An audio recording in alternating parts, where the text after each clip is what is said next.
Yon, what's up? Ayan, kamusta mga utol, and then welcome sa video na ito. So once again, this is pa yung kaibigan ni Kiko. So syempre, usapang pag-ibig na naman. Dahil ito, ang magiging topic natin sa video na ito is paano matigil ang pag-o-overthink mo sa partner. Okay? So ito ngayon mga utol, tatalakayin natin yung about sa pag-o-overthink. So bakit nga ba na-o-overthink or nag-o-overthink yung isang tao? Kung minsan kasi is nakadepende ito sa kung ano yung naiparanas sa atin. Kung anong naparanas ng partner mo, kung ano yung naiparanas sa iyo ng ex mo dati. Kasi magbibigay ito ng trauma na mas lalong magiging toxic yung katatakbuhan ng inyong relationship. Dahil mapopoison yung iyong isipan. Dahil din sa mga nagawa niya na nagbigay sa iyo ng mga pasakit, na nagbigay sa iyo ng palaisipan. That's why nag-o-overthink ka. Dahil kasi sa mga nagawa ng mga partner natin, utol, na dahil sa mga pinapakita nila is nasira yung tiwala mo sa kanila. Na kung minsan is nagbibigay rin ito ng trauma sa tao sa kung ano din yung naiparanas ng mga exes natin. Like for example, nagkaroon ka ng ex na manloloko, sinungaling, na maraming tinatago, and then pagdating dito ngayon sa present mo na minamahal, ay talagang mapapaisip at saka mapapaisip ka din. Kagaya sa mga pinaggagawa ng ex mo na baka gagawin din ng partner mo sa ngayon. Kahit sa paghawak niya pa lang ng cellphone, na like for example may chinachat siya, is marami nang pumapasok sa iyong isipan dahil sa trauma na binigay ng ex mo.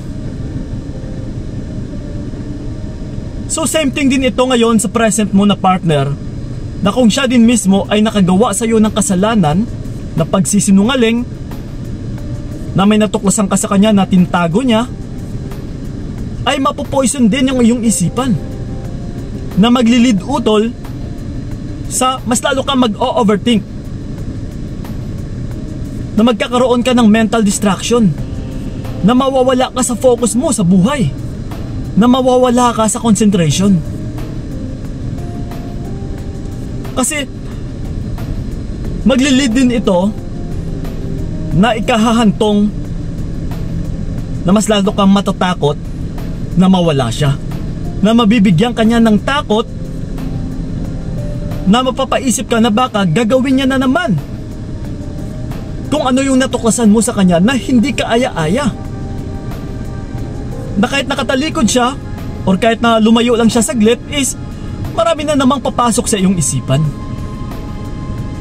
Pero ganun pa man mga utol, yung pag-o-overthink talaga is actually hindi naman nawawala ito sa tao eh. Yung problema lang is kapag napasobra ka na pag-o-overthink, na kahit kung minsan is naglalaro na lang naman ito sa ating isipan, na kahit wala ng katotohanan, ay talagang nakakasama na rin sa ating mental health. Yes, na marami ka talagang maiisip eh. Mauuwi pa sa stress. Mas madali kang mapagod. Madedepress ka pa dahil sa kakaisip. So na kung ito ngayon yung pumapasok sa iyong isipan na paikot-ikot o paulit-ulit, ay ma-out of focus ka talaga. That's why mawawalan ka na ng gana sa pagkain, mawawalan ka na ng or hindi ka na makakatulog dahil sa kakaisip, utol. Di ba kapag marami tayong iniisip is hindi tayo makakatulog dahil tumatakbo or gumagana ang ating isipan.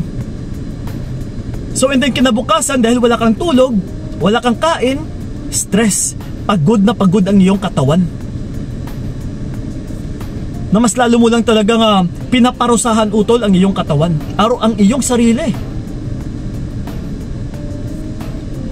So ganun pa man mga utol, dahil sa tiwala, na once na masira yung tiwala ng isang tao dahil sa mga karanasan natin or na iparanas sa iyo ng mga minamahal mo or ng mga minamahal natin, yes, of course, it will lead into overthink, na mag-overthink ka talaga, na marami kang iisipin. So pero ito mga utol ipinanganak tayo dito sa mundo na para lumigaya, para mag-explore, para makapag-discover pa, or ma-discover natin kung ano pa yung meron sa mundong ito. Hindi yung bibigyan natin ng ika-stress yung sarili natin. Hindi yung bibigyan natin ng ikalulugmok ng buhay natin. Yes, utol kung meron man na tao na nagbigay sa'yo ng ika-overthink mo, yes, dahil po yan sa inay-paranas niya sa'yo, which is hindi rin talaga maganda sa kalusugan mo, utol. So ngayong napapa-overthink ka na sa partner mo, marami ka nang naiisip, marami ka nang or pumapasok sa iyong isipan na baka nagsisinungaling na naman siya, baka may tinatago na naman siya, or baka may iba na naman siyang kinakausap, na kung ano-ano lang yung pumapasok sa iyong isipan. Maa-out of focus ka talaga, utol, na makakasira din ng kinabukasan mo. So kung ganito na yung pinapakita ng partner mo, dahil may naiparanas na siya sa iyo na hindi maganda, if I were you, utol, kumalas ka muna or mag-step back ka muna.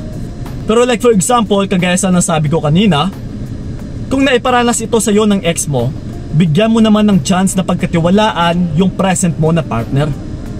Huwag mo siyang idamay, utol. Pero kung siya mismo, yung present mo na partner, ang nagbigay sa iyo ng karanasan na hindi ka aya-aya, na nagsira ng tiwala mo, if I were you, utol, step back ka muna. Lumabas ka sa situation na nagbibigay sa iyo ng paghihirap. Kung nararamdaman mo na parang hindi ka na happy, nawala ng peace of mind, na nawawalan ka na ng focus sa mga goals mo, sa mga pangarap mo, sa kaligayahan mo. Kung ito na yung nararamdaman mo, utol, yes, mag-step back ka talaga muna. Dahil hindi na po ito nakakatulong sa iyo. Dahil hindi na po ito yung kagustuhan ng Diyos para sa iyo. So again, wala ring ibang makakatulong sa sarili natin, kundi sarili lang din natin. Kahit kaming mga coaches, kahit ano man yung sasabihin namin dito mga utol, kung hindi nyo susundin, wala rin kaming magagawa Kahit ano pa yung sasabihin namin, utol, kung hindi mo tutulungan ang iyong sarili, wala rin mangyayari. Mahihirapan tsaka mahihirapan ka pa din. So pero nandito kami, utol, para turuan ka na mapunta sa tamang landas, para hindi ka na mahirapan sa pag-iisip na kung ano yung dapat mong gawin. Yes, tulungan mo yung sarili mo, sundin mo. Wala ka nang ibang gagawin kundi you should make an action. Kailangan is kumilos ka, utol. Huwag mong hayaan na malugmok ka na lang. Huwag mong hayaan na ma-stress ka na lang. Huwag mong hayaan talaga na masira yung buhay mo dahil sa tao na yan. Okay, kung nasira na yung tiwala mo, kung nahihirapan ka na ibalik pa yung tiwala mo sa kanya, mas mainam po na tapusin mo na lang yung relationship or yung ugnayan ninyong dalawa. Yes, marami pa dyan, utol, na pwede mong ipalit, na pwedeng magbigay sa'yo ng peace of mind, na pwedeng magbigay sa'yo or magparana sa'yo ng totoong pagmamahal. Na mararamdaman mo talaga na minamahal ka, kaysa manatili ka sa taong nagbibigay naman sa'yo ng palaisipan. Na again, which is makakasira lang ito sa kinabukasan mo. Okay? So yun lang po mga utol, sana'y nakatulong talaga yung video na ito. Maraming salamat so ingat kayo. God bless and babush! Binigay ko lang at parang wala kang masabi, kaya nga hindi